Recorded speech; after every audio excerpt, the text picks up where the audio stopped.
मंडळी नमस्कार. आपल्या आवडत्या वेलफुल गप्पांमध्ये मी संतोष देशपांडे आपलं स्वागत करतो. मित्रांनो, मेटल आणि मेटलमधली इन्व्हेस्टमेंट, होय, धातूंमधली इन्व्हेस्टमेंट कुठे करायला हवी, कशी करायला हवी आणि त्यातून काय परतावा मिळू शकतो, त्यासाठी गुंतवणुकीचे काय पर्याय उपलब्ध आहेत, या अतिशय महत्त्वाच्या आणि वेगळ्या आज आपण चर्चा करणार आहोत. आणि त्यासाठी मी बोलतं करणार आहे आपले सर्वांचे गुंतवणूक मार्गदर्शक संदीप भुसेट्टी सरांना. सर नमस्कार. नमस्कार. कोणता धातू घेऊ हाती, असा खरं तर आजचा प्रश्न आहे. म्हणजे कुठल्या धातूमध्ये आपण इन्व्हेस्टमेंट करायला हवी. तर हा सगळा विषय आपण चर्चा करत असताना मला सगळ्यात आधी तुम्हाला विचारायचं आहे की मेटल हा इन्व्हेस्टमेंटचा विषय असू शकतो का? मेटल किंवा धातू हा जो विषय आहे, हा आज नव्हे तर गेल्या हजारो वर्षापासून याचं आकर्षण जगभरातल्या लोकांना आहे. आणि भारतीय संस्कृतीकडे जर बघितलं तुम्ही आणि भारतीय इतिहास जर बघितला, तर अनेक वर्षांपासून अनेक राजवड्या आणि राजांच्या कारकिर्दीमध्ये जर पाहिलं, तर सोन्याला फार मोठं महत्त्व आपल्याला त्या काळातही पाहायला मिळालं आणि आजही सोन्याला प्रचंड मोठं महत्त्व आपण पाहतो. प्रामुख्याने प्रचलित असणारे धातू आणि ज्याचं आकर्षण प्रत्येक व्यक्तीला असतं, ते म्हणजे सोनं आणि त्याच्या खालोखाल चांदी. वापर काय? तर चांदी आणि सोनं हे आपण स्वतःच्या कन्झम्पशनला वापरत जरी नसलो, पण आपलं आकर्षण किंवा आपल्याला दिसण्यासाठी, बसण्यासाठी, बघण्यासाठी या धातूंचा वापर आपण करत असतो. मी मगाशी जसं म्हटलं, की अनेक हजारो वर्षांमागे सुद्धा आपल्याला राजवाड्यामध्ये अनेक गोष्टी चांदीच्या पाहायला मिळालेल्या आहेत. म्हणजे सिंहासन असेल, दरबारातल्या कमानी असतील, दरबारातल्या बैठक व्यवस्था असतील किंवा अनेक ठिकाणच्या देवघरांमधल्या प्रतिमा असतील, देवघर असतील, अशा अनेक वस्तूंमध्ये किंवा स्वयंपाकघरात वापरल्या जाणाऱ्या भांड्यांमध्ये तुम्हाला चांदीचा मोठ्या प्रमाणामध्ये वापर होताना आपण पाहिलेला आहे. सोन्याच्या बाबतीत तर भारतीयांना सांगण्याची आवश्यकता नाही. हजारो वर्षांपासून प्रत्येक स्त्री आणि पुरुष सोन्याच्या दागिन्यांमध्ये अत्यंत मन रंगवत आलेलं आहे. त्यामुळे सोनं हे भारतीयांसाठी आणि जगभरातील अनेक संस्कृतींमध्ये सोन्याचा वापर आपल्याला दागदागिन्यांच्या रूपाने होताना आपण पाहिलेला आहे. पण मग ह्याचा आणि संपत्तीचा किंवा गुंतवणुकीचा कुठे थेट किंवा इनडायरेक्ट संबंध येतो, तर नक्कीच ह्या सगळ्या गोष्टींचा विचार आपण सखोलपणे करण्याची गरज आहे. कारण अनेक राजवड्यांमध्ये युद्ध ही सोन्या चांदीवरती झालेली आहेत आणि ते मिळवण्यासाठी, सोन्याचा साठा मिळवण्यासाठी अनेकांनी आपले प्राणही गमावलेले आहेत. थोडक्यात काय, तर सोन्याचं आकर्षण आणि त्याच्यातून होणारी वृद्धी हा त्याच्या मागचा प्रमुख कारण आहे. कारण ज्याच्याकडे जास्त सोनं आहे किंवा चांदी आहे, तो सुबत्ता असणारा व्यक्ती किंवा सुबत्ता असणारं राजकारण किंवा सुबत्ता असणारं सरकार असं पाहिलं जातं. आजच्या पिढीच्या काळामध्ये आपण जर बघितलं, तर आजही जगातील सर्वात श्रीमंत किंवा सर्वात स्थिर स्थावर असणारा देश जो आहे, तो आपण अमेरिकेकडे बघतो आणि अमेरिकेची स्थिर स्थावरता सुद्धा कदाचित सोन्याच्या साठ्यावरती आपण बघू शकतो. कारण जगभरामध्ये ऑफिशियली डिक्लेअर असणारा सोन्याचा साठा त्यापैकी फार मोठा भाग हा आत्ता ऑफिशियली अमेरिकन सरकारकडे आज सोन्याचा साठा आपल्याला पाहायला मिळतोय. साधारणपणे 10,000 टनापेक्षा जास्त सोनं आज अमेरिकन सरकार आपल्याकडे बाळगून आहे. त्याच्या खालोखाल दुसरी जी अर्थव्यवस्था आहे ती म्हणजे चीन. त्या चीनकडेही अत्यंत मोठ्या प्रमाणामध्ये सोन्याचा साठा आहे. की त्याच्या खालोखाल भारताबद्दल जर बोलायचं झालं, तर गेल्या कैक वर्षांमध्ये भारतीय सरकारांनी सुद्धा सोन्यामध्ये गुंतवणूक वाढवत गेलेले आहेत आणि प्रामुख्याने गेल्या 4 ते 5 वर्षामध्ये हे प्रमाण अत्यंत वेगाने वाढवलेलं आहे. त्याची कारणं अनेक आहेत. परंतु सोनं, चांदी ह्याच्यावरती चर्चा होते गुंतवणूक म्हणून. पण इतरही धातू जे आपल्याला इतर व्यवसायांमध्ये वापरलेले पाहायला मिळतात, ते म्हणजे लोखंड, ॲल्युमिनियम किंवा त्याच्या पर्याय निर्माण होणारे आणखी इतर धातू जे वेगवेगळ्या मशिनरीजमध्ये वापरले जातात, वेगवेगळ्या कन्स्ट्रक्शनमध्ये वापरले जातात. अशाही धातूंची मागणी ही मोठ्या प्रमाणात असते. पण वेल्थ क्रिएशन किंवा संपत्ती निर्मितीसाठी प्रामुख्याने सोने आणि चांदी याच्यावरती प्रामुख्याने जगभरातील लोक आपला पैसा लावताना आपल्याला दिसतात. अच्छा, खूप छान तुम्ही सांगितलं की त्याला एक परंपरा आहे आणि मुळातच कागदी चलन अस्तित्वात येण्यापूर्वी पूर्वी. मला वाटतं संपत्तीचं देवाणघेवाण असेल किंवा कुठल्याही गोष्ट असतील किंवा त्याचं एक ओव्हरऑल मेजरमेंट जे आहे ते ते त्या व्यक्ती किंवा त्या स्टेटकडे असणारं सोनं बरोबर. किंवा मौल्यवान धातू त्याच्यावरतीच लोक समजत असतात. मात्र महत्वाचा प्रश्न असा इथे आहे की सर्वसामान्य गुंतवणूकदारांच्या दृष्टिकोनातून जर बघितलं आपण या हं. सगळ्या गोष्टींमध्ये, तर असे कुठले धातू आहेत की जे अलीकडच्या काळामध्ये त्याचं कन्झम्पशनही वाढलेलं आहे किंवा त्याच्यामधली गुंतवणूकही वाढलेली आहे आणि त्यामागची काय कारणं आहेत? प्रामुख्याने जसं मी म्हटलं, की सोनं हे प्रामुख्याने सगळ्यात जास्त डिस्कस केलं जातं, चर्चा केलं जातं. परंतु सोन्याचाही आपण जर नीट विचार केला, तर प्रामुख्याने भारत जर सोडला, तर भारताव्यतिरिक्त इतर कुठल्याही देशामध्ये सोन्याचा वापर दागदागिन्यांसाठी केला जात नाही. किंवा फारसे कोणी तिथे असणारे नागरिक सोन्याचा वापर स्वतःच्या दागदागिन्यांसाठी करताना आपल्याला दिसत नाही. भारतामध्ये मात्र ही परिस्थिती वेगळी आहे. भारतामध्ये श्रीमंतातला श्रीमंत माणूस असेल, किंवा गरीबातला गरीब माणूस असेल, त्याच्याकडे सोनं काही प्रमाणात तरी तुम्हाला नक्की सापडेल आणि ते प्रामुख्याने दागिना या स्वरूपामध्ये ते सापडेल. फार कमी लोकं अलीकडच्या काळामध्ये सोनं हे एक ठोकळा पद्धतीने खरेदी करताना दिसतात. उदाहरणार्थ काही ग्रॅमचे कॉइन्स, काही किलोचे बिस्किट्स किंवा विटा असं काही प्रमाणामध्ये लोकं घेतात. पण प्रामुख्याने जे कन्झम्पशन आहे सोन्याचं, हे दागिन्यांसाठी केलं जातं. जवळपास तो आकडा 80% ते 90% पर्यंत आपण म्हणू शकतो. 10% ते 12% किंवा 20% मॅक्सिमम हा इतर फॉर्मॅटमध्ये सोनं घेतलं जातं. आत्ताच्या काळामध्ये हा ट्रेंड बदलताना दिसतोय. सध्याची पिढी आणि येऊ घातलेली पिढी सोन्याकडे वेगळ्या पद्धतीने पाहताना दिसते. Instead of buying a physical gold, हळू-हळू गुंतवणूकदार आता डिजिटल गोल्डकडे किंवा पेपर फॉर्मॅटमधल्या गोल्डकडे वळताना दिसतोय. कारण त्याची काही कारणं आहेत. सोन्यामध्ये असणारी प्युरिटी, त्याच्यावर लागणारा खर्च आणि आपल्याला सांभाळावं लागणारी रिस्क, या तिन्ही गोष्टींमध्ये जेव्हा हे कन्व्हर्जन तुम्ही डिजिटल फॉर्मॅटमध्ये करता किंवा पेपर फॉर्मॅटमध्ये करता, तर तुम्हाला 3 गोष्टी टाळता येतात. एक म्हणजे सांभाळायची रिस्क तुमची कमी होऊन जाते. प्युरिटीची रिस्क तुमची जाते. कारण तुम्हाला मिळणारं जे सोनं इन्व्हेस्टमेंटला आहे, ते अगदी 999.99 फॉर्मॅटमध्ये तुम्हाला इन्व्हेस्ट होतं. तिसरं सगळ्यात महत्त्वाचं, की कितीही कमीत कमी रकमेचं सोनं तुम्ही डिजिटल फॉर्मॅटमध्ये बाय करू शकता. उदाहरणार्थ ₹500 देऊन सुद्धा आत्ता आपल्याला डिजिटल फॉर्मॅट किंवा पेपर फॉर्मॅटमधल्या गोल्डमध्ये इन्व्हेस्टमेंट करता येते. परंतु आज ₹500 नी फिजिकल फॉर्मॅटमधलं गोल्ड खरेदी करणं अवघड आहे. कारण आता जो काही दर बाजारामध्ये आता खरेदी विक्रीचा आहे सोन्याचा, त्यामध्ये किमान 1 ग्रॅम जर सोनं खरेदी करायचं झालं, तर त्याला साधारणपणे 10,000 ते 15,000 किंवा 20,000 अशी रक्कम लागेल आणि ती रक्कम आपल्याकडे जर नसेल, तर आपल्याला 1 ग्राम सोनं खरेदी करता येत नाही फिजिकल फॉर्मॅटमध्ये. पण हे जर माझ्याकडे ₹500 आहेत किंवा ₹1000 आहेत, तर मी डिजिटल फॉर्मॅटमध्ये तेवढ्या रुपयाचा भाग सोन्यामध्ये गुंतवू शकतो. हे झालं सोन्याचं. याच्या बरोबरीने आता अत्यंत वेगाने गुंतवणुकीची ओघ वाढताना दिसतायत ते चांदीकडे दिसतायत. त्याचं एक प्रमुख कारण आहे. चांदीचा वापर हा इंडस्ट्रियल यूजसाठी वाढलेला आहे. गेल्या काही 5 ते 6 वर्षामध्ये. असं काय घडलं, की चांदीमध्ये अचानक एवढी मोठी वाढ निर्माण झाली? त्याचं कारण असं आहे, की आता आपण ज्या पद्धतीने तंत्रज्ञान डेव्हलप करत चाललोय वेगवेगळ्या विषयांचं, तर त्यासाठी लागणाऱ्या इलेक्ट्रॉनिक चिप्समध्ये काही प्रमाणामध्ये चांदीचा वापर होतोय आणि त्यामुळे चांदीला डिमांड निर्माण झाली आहे. पण चांदीला सुद्धा पॅरलल आणखीन धातू आहेत, की जे इंडस्ट्रियल यूजसाठी वापरले जातात. उदाहरणार्थ ॲल्युमिनियम किंवा आणखीन 5 ते 6 धातू असे आहेत, की ते इंडस्ट्रियल यूजमध्ये वापरले जात आहेत आणि चांदीला हा पर्याय निर्माण होतोय. त्यामुळे कदाचित काही काळासाठी चांदीमध्ये मोठ्या प्रमाणात गुंतवणुकीत वाढ झालेली आहे. पण ही का सस्टेनेबल आहे का वाढ? तर मला ती होताना दिसत नाहीये. कदाचित चांदीला भविष्यामध्ये काही आणखीन चांगले पर्याय निर्माण जर झाले, तर चांदीमध्ये एवढ्या मोठ्या प्रमाणात जी प्राईस हाईक झालेली आहे किंवा मोठ्या प्रमाणात वाढ झालेली आहे, ती मला एवढ्या मोठ्या प्रमाणात झालेली वाढ कायमस्वरूपी वाढताना दिसत नाहीये.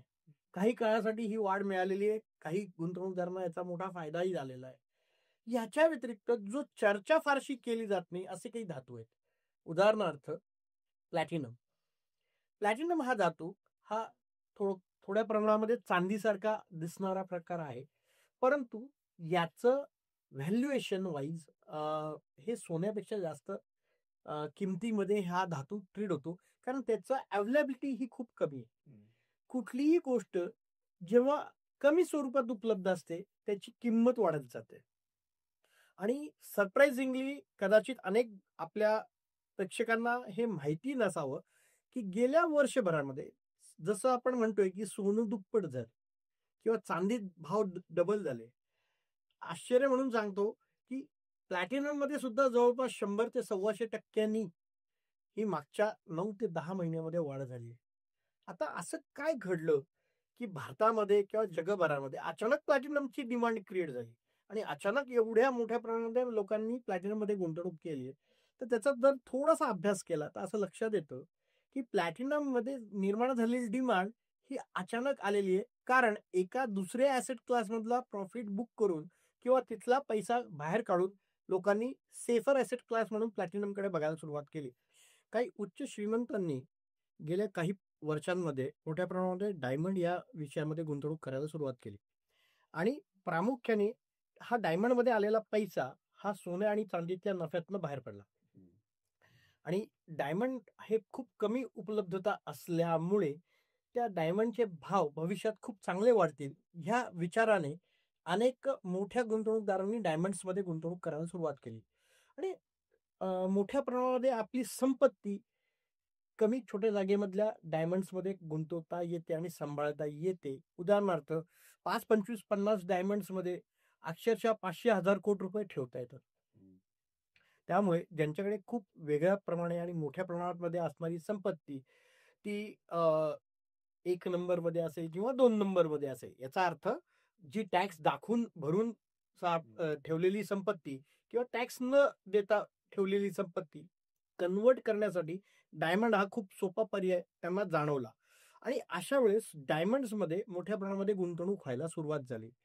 परंतु गेल्या काही वर्षामध्ये एक खूप मोठं तंत्रज्ञान डेव्हलप झालं आणि त्यातनं निर्माण झालेली एक वस्तू ती म्हणजे लॅबमध्ये तयार होणारा डायमंड. त्याला आपण लॅब ग्रोन डायमंड असं म्हणतो.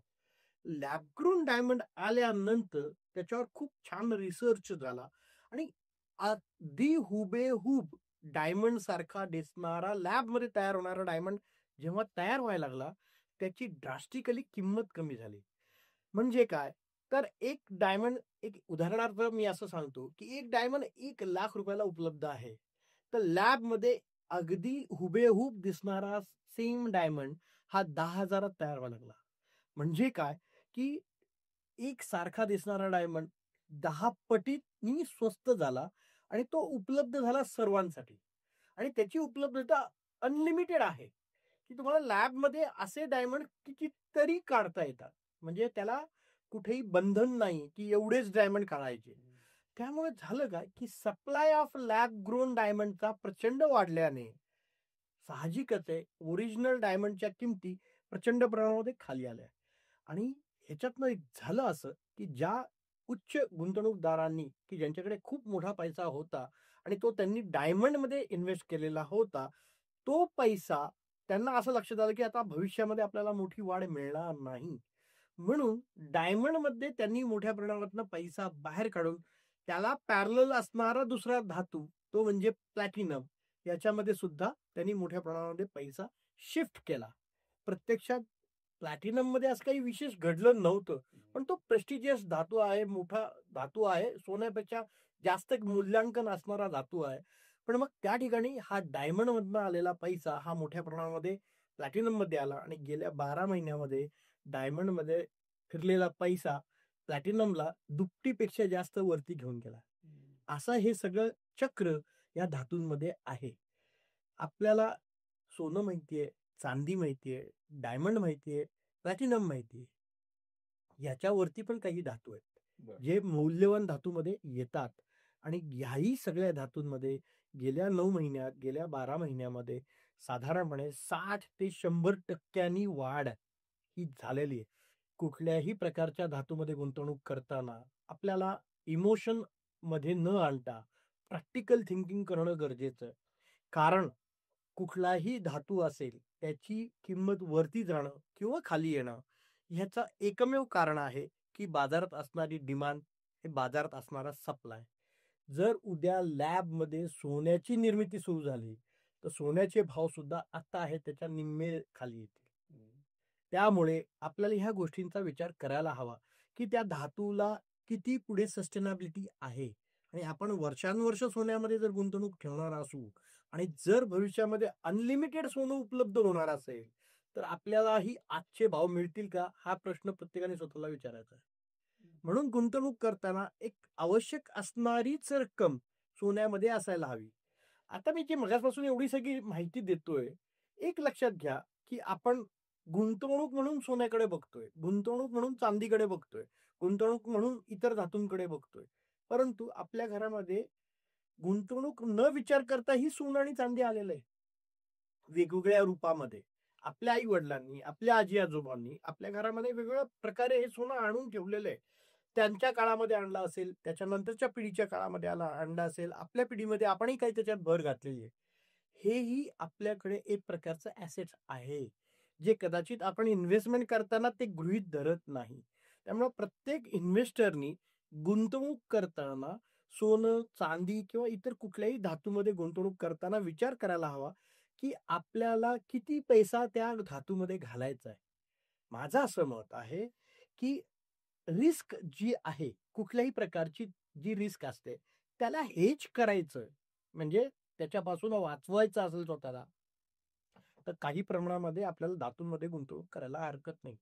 पण ती जर ऑलरेडी आपण केलेली असेल, मी मगाशी म्हटलं तसं घरात आपल्या आई-वडिलांचे दागिने, आपल्या मिसेसचे दागिने, आपल्याकडे असणारे दागिने, हे ऑलरेडी जर आपण घेतलेले तर आपण त्या धातूमध्ये ऑलरेडी आहोत. वेगळी पुन्हा गुंतवणूक करण्याची गरज आहे का? मला असं वाटतं की नाही. आपण ठरवण्याची गरज आहे की आपला टोटल पोर्टफोलिओ जो ₹100 चा आहे, माझ्या मते 8% ते 10% किंवा जास्तीत जास्त 15% ही रक्कम ह्या धातू प्रकारामध्ये असावी.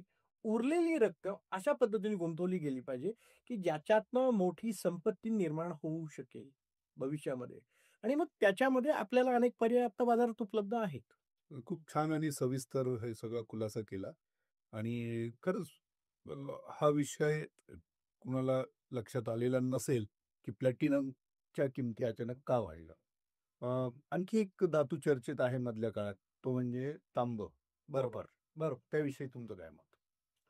तांब्याचाही वापर पूर्वी फक्त भांडी आणि इतर प्रकारच्या वस्तू म्हणजे काही काळापूर्वी तर आपल्याकडे नाणी हा प्रकार जो होता तोही तांब्यामध्ये होता.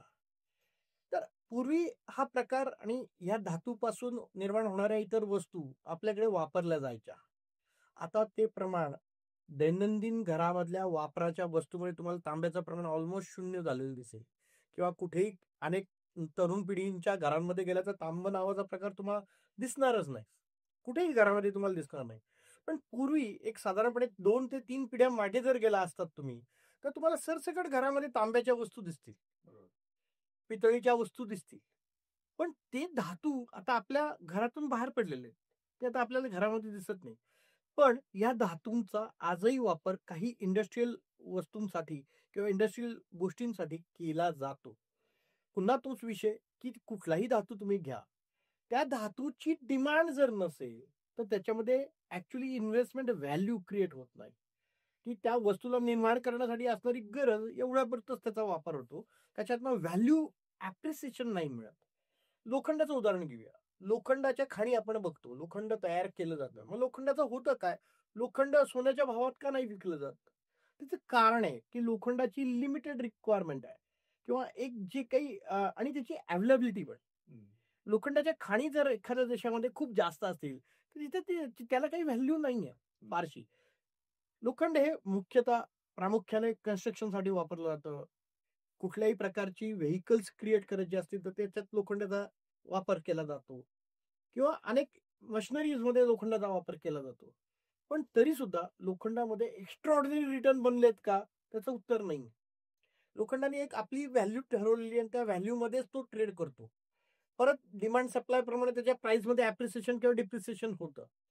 परंतु सोन्या, चांदीमध्ये, प्लॅटिनममध्ये, डायमंड्समध्ये जी काही प्रचंड मोठी वाढ होताना दिसते, तशी वाढ लोखंडामध्ये किंवा इतर धातूंमध्ये होताना दिसत नाही. म्हणून गुंतवणूक म्हणून फारशी लोकं त्या पर्यायांकडे जाताना दिसत नाहीत. अच्छा. खूप चांगलं तुम्ही सांगितलं.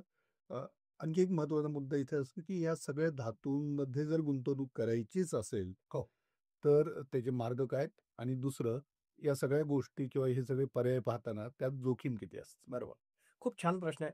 आपल्याला कुठल्याही प्रकारचा धातू जर गुंतवणुकीकडे म्हणून पाहायचा असेल, गुंतवणूक पर्याय म्हणून पाहायचा असेल, तर आपल्याला सगळ्यात महत्त्वाचं कळलं पाहिजे, की त्या धातूच्या व्यवहारासाठी आपण जेव्हा जातोय, तर आपण काय पद्धतीचा तो धातू घेतोय. उदाहरणार्थ परत एकदा विषय येतो सोन्यावरती. सोन्यामध्ये आपण जर फिजिकल फॉर्मॅटमध्ये सोनं घेणार असू कुठल्याही सोनाराकडनं, तर आपली स्वतःची समज किती चांगली आहे, की 24 कॅरेटचं सोनं, 22 कॅरेटचं सोनं, 20 कॅरेटचं सोनं आणि 18 कॅरेटचं सोनं नेमकं आपल्याला कळतं का? साध्या डोळ्यांनी. तर मला असं वाटतं, की 99% लोकांना या चारही प्रकारच्या कॅरेटच्या सोन्यामध्ये फरक जाणवणार नाही. कारण ते तुमच्या डोळ्याला ते पिवळंच दिसणार. मग आपण 18 कॅरेटचं सोनं आणि 24 कॅरेटमधल्या सोन्यातला डिफरन्स कसा शोधतो? तर तो आपल्याला सोनार सांगतो, की हे जे आहे आणि त्याच्यावर आम्ही हॉलमार्क केलेला आहे. हा 18 कॅरेटचा हॉलमार्क आहे, हा 22 कॅरेटचा हॉलमार्क आहे, हा 24 कॅरेटचा हॉलमार्क आहे. म्हणून आपण त्याला त्या हॉलमार्कला हो म्हणतो. हॉलमार्कवरती विश्वास ठेवतो आणि तेवढ्या रकमेची पेमेंट्स करतो. बरोबर. आहे ना? म्हणजे ह्या सगळ्या प्रोसेसमध्ये we are depend on the समोरच्या व्यक्तीवरती, सोनारावरती किंवा त्या दुकानावरती, की ते जे विकतायत आणि ते जे म्हणतायत, की 24 कॅरेट, 22 कॅरेट, 20 कॅरेट, 18 कॅरेट ते जे म्हणतायत ते आम्हाला मान्य आहे. आणि त्याचा दर जो आपल्याला दिसतो किंवा ते लोकं सांगतात, त्या दराला आपण क्रॉस चेक करत असतो कुठेतरी आणि ते दर बरोबर आहे असं अझ्युम करून आपण त्याचं पेमेंट करत असतो. माझं असं मत आहे, गुंतवणूक करण्याचा विचार जर करत असाल, तर गुंतवणूक ही डिजिटल फॉर्मॅटमध्ये किंवा पेपर फॉर्मॅटमध्ये केली, तर तुम्हाला ह्या सगळ्या रिस्कमधनं बाहेर पडता येतं. प्युरिटीच्या रिस्कमध्ये तुम्हाला तुम्हाला कुठेही अडचण येण्याचं कारण नाही. कारण अंडरलाईन इन्व्हेस्टमेंटसाठी जो धातू आहे, म्हणजे सोनं आहे, ते प्युअरच फॉर्मॅटमध्ये कुठेतरी स्टोअर केलेलं आहे तुमच्यासाठी आणि त्यामुळे तिथे ही भीती बाळगायची गरज नाही, की मला 18 कॅरेटचं सोनं मिळणार आहे का 24 कॅरेटचं सोनं मिळणार आहे. हा पहिला मुद्दा. दुसरं, आपल्याला मगाशी मी म्हटलं तसं, की माझ्याकडे छोटेसे पैसे आहेत. ते छोटेसे पैशातनं मला सोनं किंवा चांदी किंवा हिरे किंवा प्लॅटिनम घेता येईल का? तर कदाचित फिजिकल फॉर्मॅटमध्ये नाही घेता येणार. परंतु पेपर फॉर्मॅटमध्ये किंवा डिजिटल फॉर्मॅटमध्ये आपल्याला हे सोनं ₹500 पासून ₹1000 पासून खरेदी करता येतं. मग याच्यासाठी असणारे पर्याय कोणते? तर आज बाजारामध्ये म्हणजे स्टॉक मार्केटच्या एक्सचेंजवरती आपल्याला ई-टी-एफ, इक्विटी ट्रेडेड फंड्स किंवा एक्सचेंज ट्रेडेड फंड असे जे प्रकार आहेत, त्या ठिकाणी सोनं, चांदी, प्लॅटिनम, डायमंड अशासारखे प्रकार आपल्याला इथे उपलब्ध आहेत. भारतामध्ये, भारताच्या बाहेर सुद्धा. आपल्याकडे डीमॅट अकाउंट नसेल, डीमॅट याचा अर्थ आपल्याला डिजिटल ट्रान्झॅक्शनसाठी असणारं अकाउंट आपलं नसेल, तर तुम्हाला ह्याचे काही फंड्स सुद्धा अवेलेबल आहेत म्युच्युअल फंडच्या प्लॅटफॉर्मवरती. उदाहरणार्थ गोल्ड फंड, सिल्व्हर फंड किंवा वेगवेगळ्या प्रकारचे मेटल्सचे इंडेक्स असणारे फंड आज आपल्याला उपलब्ध आहेत. त्या ठिकाणी तुम्ही गुंतवणूक करू शकता आणि ही गुंतवणूक ₹500 पासून ₹1000 पासून करू शकता. त्यासाठी तुम्हाला डिजिटल फॉर्मॅटमधलं अकाउंट सुद्धा असायची गरज नाही. म्हणजे डीमॅट अकाउंट असण्याची गरज नाही. तुम्हाला हे बाजार समजण्याची पण गरज नाही. तुम्हाला एवढा विश्वास आहे, की बाबा भविष्यामध्ये आपल्याला या गुंतवणुकीतनं मोठा परतावा मिळू शकतो. तसं मागच्या 2 वर्षामध्ये कोणी सोन्यात गुंतवणूक केली असेल, ते पैसे दुप्पट झाले. कोणी चांदीत गुंतवणूक केली असेल, त्याचे पैसे दुप्पट झाले. असा जर विश्वास असेल, की पुढच्या 5 वर्षामध्ये पैसे टाकलेले दुप्पट होणार असतील, तर या ठिकाणी पैसे टाकणं सगळ्यात सोपं. कमी खर्चाचं, ट्रान्सपरंट आणि अत्यंत पटकनी बाहेर येणं आणि आत जाणं हे आपल्याला जमतं. कारण हे अत्यंत कमी युनिट्समध्ये, कमी पैशामध्ये हे आपल्याला खरेदी-विक्री करण्यासाठी उपलब्ध आहेत. आता आपल्याला भारताच्या बाहेर सुद्धा धातूंमध्ये इन्व्हेस्टमेंट करण्याचे ऑप्शन्स उपलब्ध झालेत. बरं. जे पूर्वी कदाचित कुठेही नव्हते. म्हणजे काय? आज आपण पुण्यामध्ये बसलोय. आपण आज पॉडकास्ट पुण्यामध्ये आपण रेकॉर्ड करतोय. आत्ता जर तुम्हाला असं लक्षात आलं, की ज्या ठिकाणी सोन्याच्या खाणी आहेत, उदाहरणार्थ साऊथ आफ्रिका. उदाहरणार्थ ऑस्ट्रेलिया, न्यूझीलंड या ठिकाणी सोन्या चांदीच्या खाणी असतील, डायमंडच्या खाणी असतील. या ठिकाणी जर भाव कमी आहे आणि भारतामध्ये भाव जास्त आहे आणि तिथे जर गुंतवणूक केली आणि इथे जर विक्री केली, तर या 2 भावामधला फायदा आपल्याला उचलायचा असेल, तर ते आज इथे पुण्यात बसून शक्य आहे. कारण आपल्याला इंटरनॅशनल फंड्स आता अवेलेबल आहेत. त्या ठिकाणी आपण गुंतवणूक केली आणि आता पुण्यामध्ये किंवा भारतामध्ये भाव वाढले आणि भारतामध्ये आपण विक्री केली, तर मधला जो गॅप आहे, तो आपल्याला आपला गुंतवणूकदार म्हणून प्रॉफिट कमवता येऊ शकतो. वा, तुम्ही खूपच मौल्यवान अशी माहिती दिली. आता जाताना एक फार महत्वाचा आणि तितकाच मोलाचा प्रश्न आहे, कारण अनेकांच्या मनात त्याविषयी कुतूहल आहे. संदीपजी, तुम्ही स्वतः वर्ल्ड गोल्ड काउन्सिलवरती आहात आणि त्यातले एक सन्माननीय सदस्य आहात. अनेक जागतिक इन्व्हेस्टर्स जे आहेत या ह्याच्यात काम करणारे गोल्डमध्ये, त्यांचा तुमचा नेहमी संपर्क असतो. साधारण त्यांचा काय दृष्टिकोन आहे आणि भविष्यात म्हणजे आगामी काळात सोनं कुठं जाणार आहे, असा जो सगळ्यांच्या मनातला प्रश्न आहे, तो पुन्हा एकदा हिवाळ्याचा प्रश्न आहे. जिव्हाळ्याचा पण आहे. तुम्हाला विचार पुन्हा एकदा. सोन्याचा साठा जमिनीच्या आतमध्ये हा अत्यंत कमी प्रमाणात आता शिल्लक असल्याचा अभ्यास हा वर्ल्ड गोल्ड काउन्सिलनी केलेला आहे आणि त्यामुळे तेही सोनं हळूहळू बाहेर जेव्हा येईल आणि डिमांड मात्र खूप वाढत चाललेली आहे आणि सप्लाय हा कमी आहे. साहजिकच आहे, ज्यावेळेस अशी सिच्युएशन येते, डिमांड आहे जास्त आणि सप्लाय कमी आहे, तर भाव वरती जातील. परंतु गेल्या काही वर्षांमध्ये किंवा काही महिन्यांमध्ये अचानक सोन्यामध्ये उसळी झाली, चांदीमध्ये भावामध्ये उसळी झाली. मला असं वाटतं की काही काळ सोनं आणि चांदी हे खाली किंवा तेवढ्या काही स्तरापर्यंत खाली येऊ शकतात, थांबवू शकतात. कारण जर मागच्या 200 वर्षाचा इतिहास जर काढून बघितला, तर 200 वर्षामध्ये साधारणपणे दर वर्षाला 8 ते 10% सोन्यामध्ये ॲव्हरेज वाढ झालेली आहे. आणि ह्या ॲव्हरेजनीच पुढे जायला पाहिजे. जर एखाद्या 2 वर्षामध्ये अचानक 100% ची वाढ झाली असेल, त्याचा अर्थ असा होऊ शकतो, की पुढच्या 8-10 वर्ष फारशी काही वाढ होणार नाही. कारण त्या 10 वर्षाची वाढ अगोदरच ॲडव्हान्समध्ये आपल्याला मिळालेली आहे. त्यामुळे कदाचित गुंतवणूकदार म्हणून आपल्याला पुढच्या 10 वर्षामध्ये स्वतःच्या अपेक्षांना मुरड घालावी लागेल आणि कमी प्रमाणातला परतावा हा सोन्यामध्ये किंवा चांदीमध्ये होताना कदाचित पाहायला मिळेल. संदीप सर, तुम्ही आता हे सगळं सांगितलं की याच्यातली गुंतवणूक खरंच योग्य ठरेल. मात्र गुंतवणुकीचा आणखी एक पर्याय जो असतो तो म्हणजे म्युच्युअल फंड. बरोबर. तर म्युच्युअल फंडमध्ये अशा काही गोष्टी आहेत का ज्यातून सोनं, चांदी किंवा अशा मेटल्समध्ये गुंतवणूक करता येईल आणि त्यातून उत्तम रिटर्न्स येतील, असं काही सांगता येईल का हो, तुम्हाला? हो. एक उदाहरण म्हणून सांगतो, की गुंतवणुकीच्या पर्यायांमध्ये म्युच्युअल फंडात अत्यंत चांगले पर्याय आज गुंतवणूकदारांच्या पुढे आहे. आणि एक काही प्रचलित संस्था ह्या प्रॉडक्टकडे घेऊन आल्या आहेत. उदाहरणार्थ ॲक्सिस म्युच्युअल फंडाचा गोल्ड फंड साधारणपणे 10-12 वर्षापूर्वी आलेला फंड आणि गेली 10 वर्ष सातत्याने 15% पेक्षा जास्त परतावा देतोय. किंबहुना या फंडामध्ये गुंतवणूकदारांना मागच्या 1 वर्षामध्ये 55% परतावा या फंडाने दिलेला आहे. सिल्व्हर फंड ॲक्सिसकडे असणारा याही फंडामध्ये साधारणपणे 54.5% चा परतावा मागच्या वर्षभरात मिळाला आहे आणि त्याच्यात तुम्ही दीर्घकालीन इन्व्हेस्टमेंट करू शकता. अशा पर्यायांमध्ये तुम्हाला एस-आय-पीच्या माध्यमातनं, एकरकमी गुंतवणुकीतनं सर्व प्रकार तुम्हाला उपलब्ध आहेत. अत्यंत सुरक्षित, कमीत कमी गुंतवणुकीतनं आणि जास्तीत जास्त गुंतवणुकीसाठी या पर्यायांकडे बघायला हवं. अत्यंत कमी आकारला जाणारा कर आणि पैसे लागतील तेव्हा, लागतील तसे काढता येतात, लागतील तसे घालता येतात. याच्यासारखा सुंदर पर्याय आज गुंतवणूकदारांसमोर नाहीये, असं मला वाटतं. आणि जाता खरोखर जाता शेवटचा प्रश्न, असे कुठले तुम्ही ऑप्शन सजेस्ट कराल धातूमधले गुंतवणुकीसाठी? मी मगाशी म्हटलं तसं पेपर फॉर्मॅटमधले इन्व्हेस्टमेंट पॅटर्न आणि डिजिटल इन्व्हेस्टमेंट पॅटर्न तुम्ही नक्की फॉलो करायला पाहिजे. आज आपल्याला डिजिटलचा वापर हा अभ्यासासाठी सुद्धा खूप उपयोगाला येईल. कारण गोल्ड, सिल्वर, डायमंड, प्लॅटिनम ह्याचे सर्वांचे चार्ट्स आज आपल्याला उपलब्ध आहेत. ह्याचा डेटा आपल्याकडे उपलब्ध आहे. वर्ल्ड गोल्ड काउन्सिलकडे साधारणपणे मागच्या 100 ते 150 वर्षाचा संपूर्ण डेटा वर्ल्ड वाईड आपल्याकडे त्यांनी दिलेला आहे. वर्ल्ड गोल्ड काउन्सिलच्या वेबसाईटला जर आपण गेलो, त्याच्यावर त्याची संपूर्ण सखोल माहिती आपल्याला या ठिकाणी मिळते.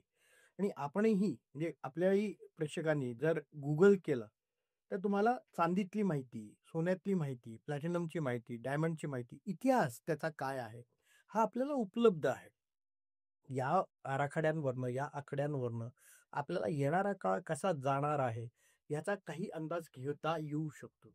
आणि आपल्यापेक्षा काही एक्सपर्ट या क्षेत्रातले आज आपल्याला गुंतवणुकीसाठी मदत करताना दिसत आहेत ॲज अ फंड मॅनेजर. मग मला असं वाटतं, की आपण एक योग्य निर्णय आणि योग्य माहिती असणाऱ्या व्यक्तीकडे जर आपली गुंतवणूक दिली आणि त्या व्यक्तीने त्या धातूमध्ये केलेली गुंतवणूक कदाचित तुम्हाला जास्त परतावा देऊन जाईल. त्यामुळे माझा सल्ला प्रत्येक आपल्या प्रेक्षकाला असा आहे, गरजेपुरतं जे सोनं आहे, जे घरामध्ये लागणार आहे तुम्हाला, तुमच्या परिवारासाठी, ते जर घेतलं नसेल तर ते नक्की घ्या. पण घेतलं असेल आणि आता मला फक्त गुंतवणुकीतला परतावा कमवायचा आहे, तर ते फिजिकल गोल्ड न घेता डिजिटल गोल्डकडे गेला, तर तुम्हाला एंट्री आणि एक्झिट करणं सोपं पडेल. एक्झॅक्ट परतावा मिळवता येईल. सगळ्यात महत्त्वाचा विषय सर आजच्या पॉडकास्टमधला जो विषय आपण डिस्कस नाही केला, याच्यावर लागणारा टॅक्स. या टॅक्सचाही विचार आपल्याला ह्या गुंतवणुकी करण्यापूर्वी करण्याची गरज आहे. आणि डिजिटल फॉर्मॅट किंवा पेपर फॉर्मॅटमध्ये जेव्हा गुंतवणूक कराल, त्यात कमीत कमी टॅक्स तुम्हाला चार्ज होतो. फिजिकल फॉर्मॅटमध्ये जास्त टॅक्स. तर मित्रांनो, या होत्या वेजफुल गप्पा. आणि इथे कुठले धातू, विशेषतः मौल्यवान धातू असे आहेत की जिथे गुंतवणुकीसाठी वाव आहे, आणि त्यातले ट्रेंड्स काय चालू आहेत आणि काय असणार आहेत, हे सगळ्यांचा वकू आता संदीप भुचेट्टी सरांनी आपल्यासाठी करून दिली. आणि आपल्याला जाता त्यांनी हिंट दिली की काय करायला हवं. हा एपिसोड तुम्हाला आवडला असल्यास नक्की आम्हाला लाईक करा, सबस्क्राईब करा आणि आम्हाला तुमचे कमेंट्स कळवा. तुमच्या मनातले काही प्रश्न असतील आमच्यापर्यंत ते पोहोचवा. आम्ही त्यांची उत्तरं द्यायचा जरूर प्रयत्न करू. धन्यवाद. धन्यवाद.